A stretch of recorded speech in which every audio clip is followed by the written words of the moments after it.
Hello दोस्तों। तो चलिए आज हम लोग इतिहास का पार्ट 2 का ऑब्जेक्टिव क्वेश्चन देखने वाले हैं।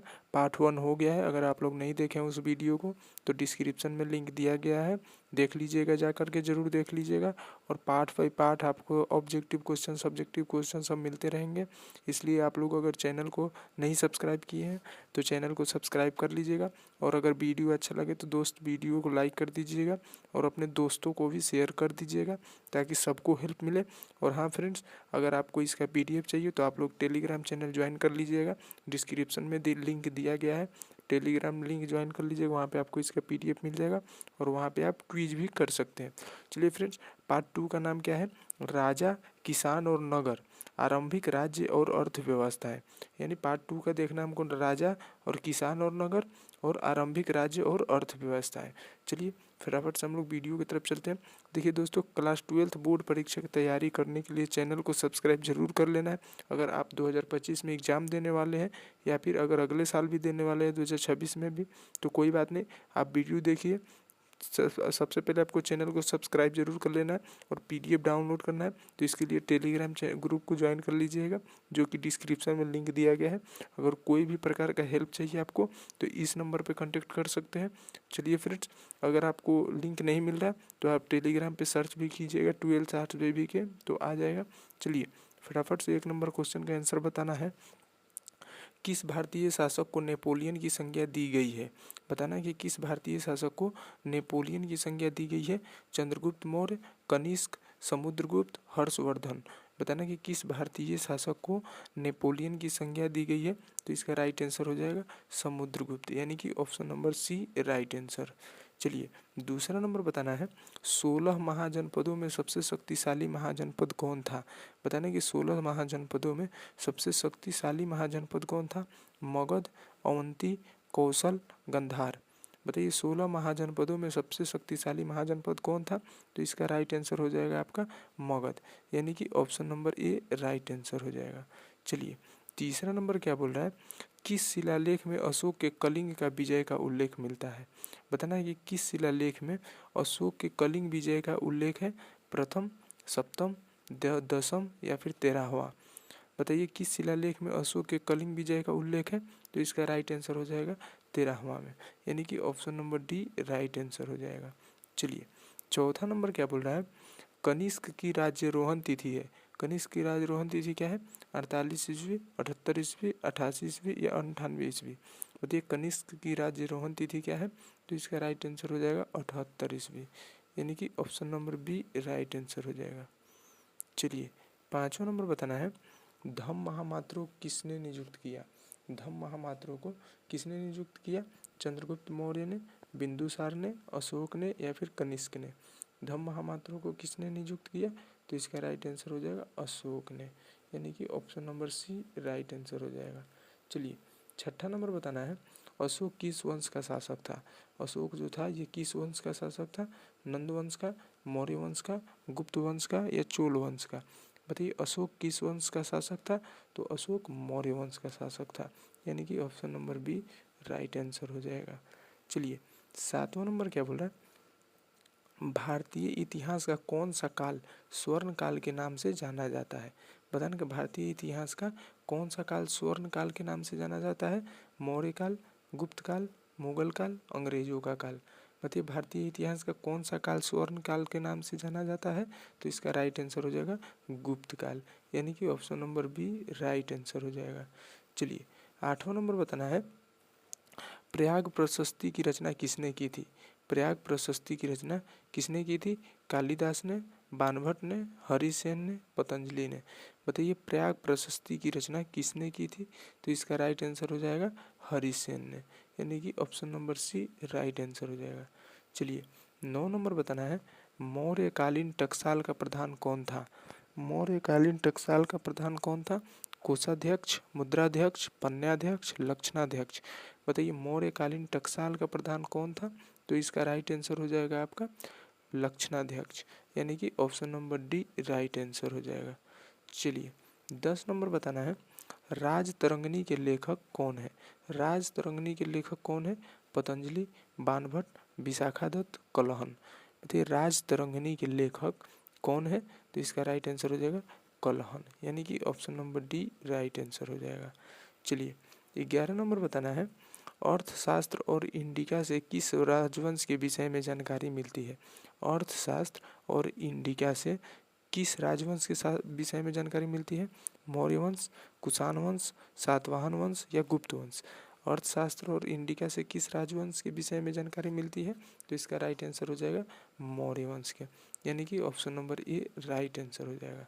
चलिए 12 नंबर बताना है, अर्थशास्त्र की रचना कब हुई थी? अर्थशास्त्र की रचना कब हुई थी? 6वीं शताब्दी ईसा पूर्व में, 5वीं शताब्दी ईसा पूर्व में, 4वीं शताब्दी ईसा पूर्व में या 3री शताब्दी ईसा पूर्व में? बताइए अर्थशास्त्र की रचना कब हुई थी? तो इसका राइट आंसर हो जाएगा 4वीं शताब्दी ईसा पूर्व में, यानी कि option number C right answer हो जाएगा। चलिए 13 नंबर बताइएगा, पतंजलि के महाभाष्य से हमें क्या जानकारी मिलती है? पतंजलि के महाभाष्य से हमें क्या जानकारी मिलती है? गुप्त काल की, मौर्य काल की, प्राक मौर्य काल की, 3री शताब्दी ईसा पूर्व में? बताइए पतंजलि के महाभाष्य से हमें क्या जानकारी मिलती है? तो इसका राइट आंसर हो जाएगा प्राक मौर्य काल की, यानी कि option number C right answer हो जाएगा। चलिए 14 नंबर क्या बोल रहा, अर्थशास्त्र के लेखक कौन थे? अर्थशास्त्र के लेखक कौन थे? वाल्मीकि, मन्नु, कौटिल्य, वेदव्यास? अर्थशास्त्र के लेखक कौन थे? तो इसका राइट आंसर हो जाएगा कौटिल्य, यानी कि option number C right answer हो जाएगा। चलिए 15 नंबर बताना है, बिंबिसार का संबंध किस वंश से है? बिंबिसार का संबंध किस वंश से है? हर्यक से, गुप्त से, मौर्य से, इनमें से कोई नहीं? बिंबिसार का संबंध किससे है? तो इसका राइट आंसर हो जाएगा हर्यक से, यानी कि option number A right answer हो जाएगा। चलिए 16 नंबर क्या बोल रहा, वज्जी को सामाजिक ग्रंथों में कहा गया है, क्या कहा गया है? गणसंघ, गणतंत्र, राजतंत्र, इनमें से सभी? बताइए वज्जी को सामाजिक ग्रंथों में क्या कहा गया है? तो इसका राइट आंसर हो जाएगा दोस्तों गणसंघ, यानी कि option number A right answer हो जाएगा। चलिए 17 नंबर बताइए, जनपद शब्द का शाब्दिक अर्थ क्या है? जनपद शब्द है, इसका शाब्दिक अर्थ क्या है? जहाँ लोग मवेशी रखते हैं, जहाँ लोग अपना घर बनाते हैं, ए और बी दोनों या इनमें से कोई नहीं? बताइए इसका राइट आंसर क्या हो जाएगा? जनपद शब्द का शाब्दिक अर्थ, तो इसका राइट आंसर हो जाएगा ए और बी दोनों, यानी कि जहाँ लोग मवेशी रखते हैं और जहाँ लोग अपना घर बनाते हैं, यानी कि option number C right answer हो जाएगा। चलिए 18 नंबर बताना है, पंच चिन्ह वाले सिक्के बने होते थे, किसके बने होते थे? सोने के, चांदी के, तांबे के, बी और सी दोनों के? बताइए पंच चिन्ह वाले सिक्के बने होते थे किसके? तो इसका राइट आंसर हो जाएगा बी और सी दोनों के, यानी कि चांदी के और तांबे के, यानी कि राइट आंसर डी हो जाएगा। चलिए 19 नंबर बताना है, अशोक द्वारा प्रचलित बौद्ध धर्म कहाँ प्रचलित नहीं हुआ? पता नहीं कि अशोक द्वारा जो बौद्ध धर्म का प्रचार है वो कहाँ प्रचलित नहीं हुआ? सोरिया में, ब्रिटेन में, श्रीलंका में या जापान में? चलिए बताइएगा अशोक द्वारा प्रचारित बौद्ध धर्म कहाँ प्रचलित नहीं हुआ? तो इसका राइट आंसर हो जाएगा ब्रिटेन में, यानी कि option number B right answer हो जाएगा। चलिए 20 नंबर बताइए, पाटलिपुत्र नगर की स्थापना की गई थी? पाटलिपुत्र नगर की स्थापना की गई थी किसके द्वारा? मुंडक द्वारा, विसार द्वारा, उदयन द्वारा, अजातशत्रु द्वारा? बताइए पाटलिपुत्र नगर की स्थापना की गई थी किसके द्वारा? तो उदयन द्वारा, यानी कि option number C right answer हो जाएगा। चलिए 21 नंबर क्या बोल रहा है, प्रसिद्ध ग्रंथ इंडिका का रचना किसने की? बताना है कि प्रसिद्ध ग्रंथ इंडिका की रचना किसने की थी? कौटिल्य ने, मेगास्थनीज ने, अलबरूनी ने, इति सिंह ने? बताइए प्रसिद्ध ग्रंथ इंडिका की रचना किसने की थी? तो इसका राइट आंसर हो जाएगा आपका मेगास्थनीज ने। चलिए 22 नंबर बताइएगा, प्राचीन भारत में धम्म की शुरुआत किस शासक ने की थी?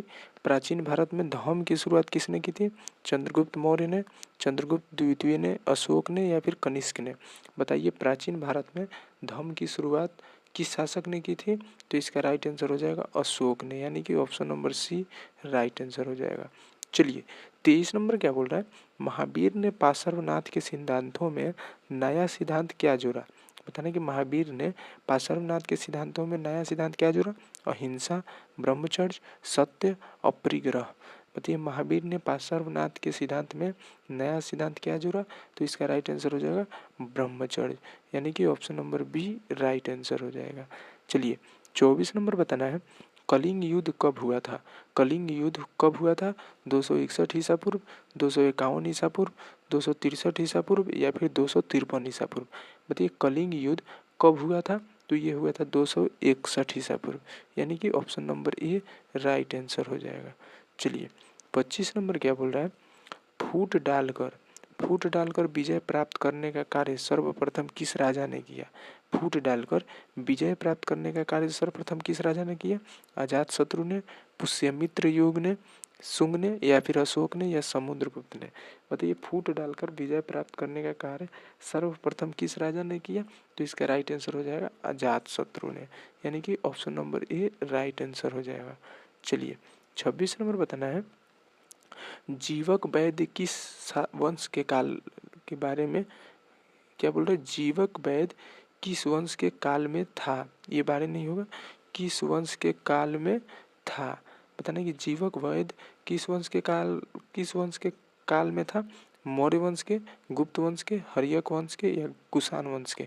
बताइए जीवक वैद्य किस वंश के काल में था, तो इसका राइट आंसर हो जाएगा हर्यक वंश के, यानी कि option number C right answer हो जाएगा।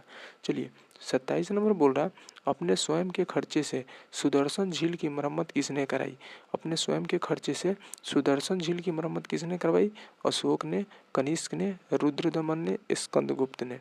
बताइए अपने स्वयं के खर्चे से सुदर्शन झील की मरम्मत किसने करवाई थी, तो इसका राइट आंसर हो जाएगा रुद्रदमन ने, यानी कि option number C right answer हो जाएगा।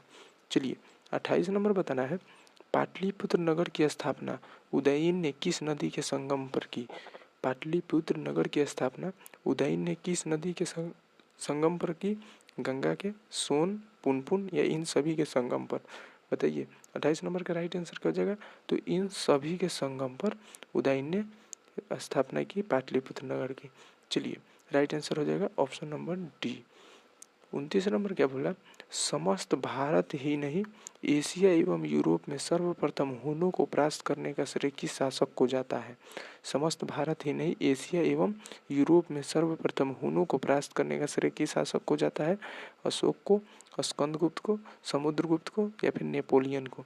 बताइए 29 नंबर का राइट आंसर, तो हो जाएगा इसका राइट आंसर स्कंदगुप्त को, यानी कि ऑप्शन बी राइट आंसर हो जाएगा। चलिए 30 नंबर बताइएगा, यूरोप का समुद्रगुप्त कौन था। यूरोप का समुद्रगुप्त कौन था, Hitler, Napoleon, Bismarck, Mussolini. Europe का समुद्रगुप्त कौन था, तो इसका राइट आंसर हो जाएगा नेपोलियन, यानी कि option number B right answer हो जाएगा।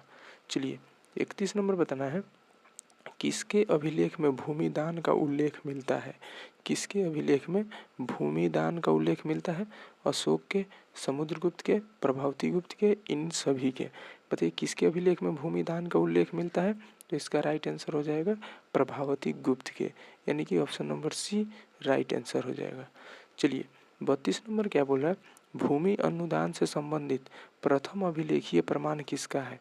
भूमि अनुदान से संबंधित प्रथम अभिलेखीय प्रमाण किसका है, मौर्य काल का, सातवाहन काल का, शुंग काल का या गुप्त काल का। बताइए कि भूमि अनुदान से संबंधित प्रथम अभिलेखीय प्रमाण किसका है, तो इसका राइट आंसर हो जाएगा सातवाहन काल से, यानी कि option number B right answer हो जाएगा।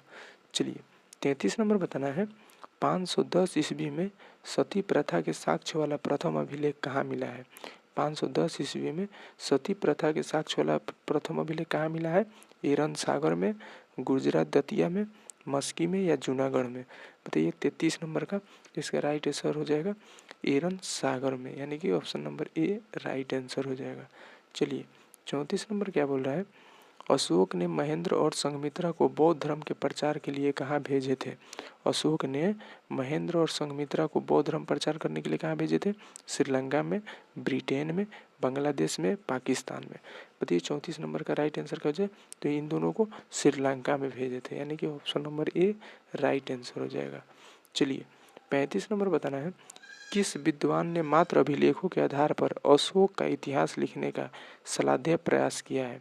पता नहीं किस विद्वान ने मात्र अभिलेखों के आधार पर अशोक का इतिहास लिखने का सलाध्य प्रयास किया है, Vincent Smith, James Prinsep, Kashi Prasad Jayaswal, Devdatta Ramkrishna Bhandar. बताइए 35 नंबर का। तो इसका राइट आंसर हो जाएगा देवदत्त रामकृष्ण भंडार।